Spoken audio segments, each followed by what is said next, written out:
Momento apostólico da igreja, ok? Cristo, fundamento da igreja, ok? O fundamento não é Pedro. Então, de novo, isso é muito importante, ok? Porque a igreja católica vai colocar essa questão de que o fundamento é Pedro, tá? Então, de novo, quem fundou a igreja? Cristo. Dá para ser crente sem estar conectado numa igreja, numa comunidade de fé? Eu diria que é impossível, tá? Por quê? Porque a ideia do eu sou a igreja, ok? Então, nós somos a igreja de Cristo? Somos. Só que Cristo em nós, a esperança da Pai nosso, não é Pai meu, Pai nosso, que está no céu, santificado seja o vosso nome. Venha a... Perceberam ou não? Tá? Então, essa ideia de que é possível, de novo, é impossível. Se Deus te chamou para você ir para o deserto e ficar lá sozinho, ok, é um chamado. Agora, condições normais de temperatura e pressão, desculpa, não. Você vai arrumar um problema. É um desigrejado, que é uma das denominações que mais cresce no Brasil. Tá? É a igreja, é a igreja que mais cresce no Brasil, dos igrejados, tá? Principalmente depois da pandemia, né? Porque antes você tinha que faltar no culto de domingo para conhecer a concorrência. Na pandemia era só trocar de canal no YouTube, certo? E aí a coisa deu no que deu, ok? Princípios importantes, gente. Eu amo a Jesus, mas não preciso da igreja, tá? Isso é um câncer dentro da igreja.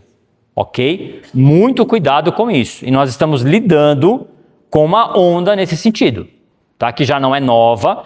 Pelo contrário, ela está mais consolidada agora. Isso é um problemão. Tá bom?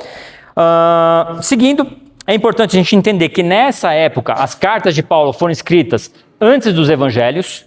Tudo bem? Então, vocês já pegaram a cronologia da escrita do Novo Testamento? Sim ou não? Fizeram bibliologia já? Não? Não? Não? Bom, as cartas de Paulo foram escritas antes dos quatro evangelhos, ok? Por elas estarem nessa ordem, a gente acha que está na ordem cronológica. Não está, ok? O Pentateuco está na ordem cronológica. O resto da Bíblia, Juízes ali, até Juízes, tá ok. Depois você começa a ter alguns escritos fora da ordem cronológica, tá? Então, as cartas de Paulo são escritas antes dos evangelhos, tá legal? Os evangelhos depois, tá? O primeiro livro do Novo Testamento foi 1 Tessalonicenses. Fica aí a curiosidade, tá bom? E os primeiros cristãos não se chamavam cristãos. Esse nome vai surgir lá em Antioquia, você vai ler isso lá em Atos 11, ok? Tá legal? Então, Cristo é o fundador, Paulo, o maior divulgador e intérprete do evangelho. Então, Paulo é chamado como apóstolo, por quê? Porque ele vai de fato disseminar e levar o reino para além de Jerusalém. Ele vai entender o evangelho para além da cultura judaica. Ok? Tá? E isso não é fácil. E aí é o meu ponto que eu sustento. Existem apóstolos ao longo da história da igreja? Sim, cara. Sim. Teve caras que levaram o evangelho para tribos não alcançadas, que enfrentaram situações de desafio, traduzindo para aquela cultura, levando o evangelho, levando Cristo para aquela cultura. Isso é apostólico, tá ok? Muito antes da reforma apostólica dos anos 2000, que a gente estuda lá na história da igreja no Brasil, tá? Então, percebam, a gente está falando de dom, ok? Beleza? A eternidade da igreja já falamos, a eclésia já falamos. Ok, e aí o que aconteceu com os discípulos? Cada um foi para um canto do mundo, tá? Eu vou abrir esse mapa para a gente ver isso melhor. Olha só. Filipe, então, vai ali exercer seu ministério no Mediterrâneo. Pedro vai morrer lá em Roma, de fato, tá? A história de Pedro ser crucificado de cabeça para baixo tem documento histórico disso, tá ok? Então, de novo, nós precisamos olhar para a história sabendo que a Igreja Católica preservou muitas histórias reais, muitos registros históricos reais, de época, tá? E muita coisa que não é real. E tá tudo certo. Por quê? Você já pegou uma nota falsa de 3 na mão? Já ou não? Não, por quê? Porque não existe a verdadeira. Então você só pode falsificar aquilo que é que tem um verdadeiro. Deu para entender? Tá? Então tinha, sei lá, um manto de alguém que morreu, de algum apóstolo? Tinha. Mas se você juntar todas as lascas de cruz, dá uma floresta inteira, certo? Então não dá, ok? Bom, Mateus vai lá para a África, Tomé vai lá para a Índia. Tem gente que diz que Tomé veio aqui para a América, mas deixa isso para lá. É muita doideira. As viagens de Paulo, quem tem as Bíblias mais antigas aí vai lembrar que esses mapas ficavam, né, no final da Bíblia, contando ali a primeira, segunda, terceira viagem de Paulo, até a última viagem, quando Paulo vai ser julgado lá em Roma, ok?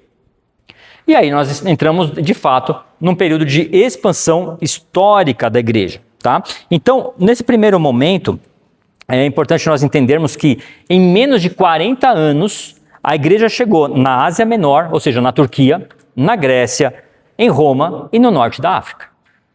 Muitos dos pais da igreja, esses que passou aí no livro para vocês, eram africanos. Então, se alguém perguntar, porque a África não é cristã, a maioria dos pais da igreja ou saíram de Jerusalém, da Judéia, ou do norte da África, lembrando que toda aquela região do Mediterrâneo era Império Romano. Ok? O cristianismo é profundamente africano. Profundamente africano. E isso nessa época, ok? E isso também hoje. Tá? Então essa ideia de cultura afro-brasileira, ela é uma construção ideológica também. Ok? Existe bruxaria, coisa do tipo na África? Muito. E é bem diferente da daqui. Essa daqui é água com açúcar. Então, lá tem pesadas. Tá? Eu já fui algumas vezes para lá, para a África, em Angola especificamente. E é bem pesado. Mas a África é um continente que ao norte hoje é quase que totalmente islâmico e do Saara para baixo, muito cristão. Ok? Diga.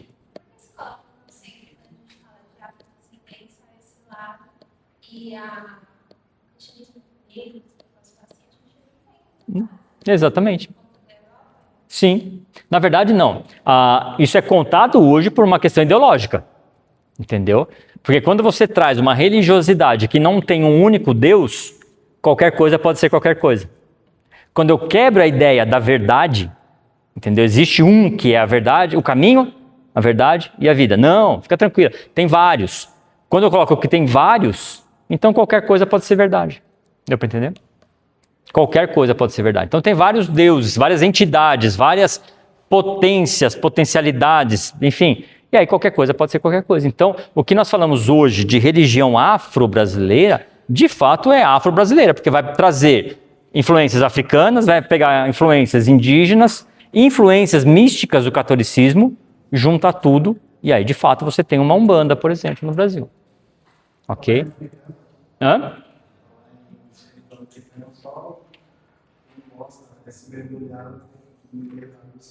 Sim, sim.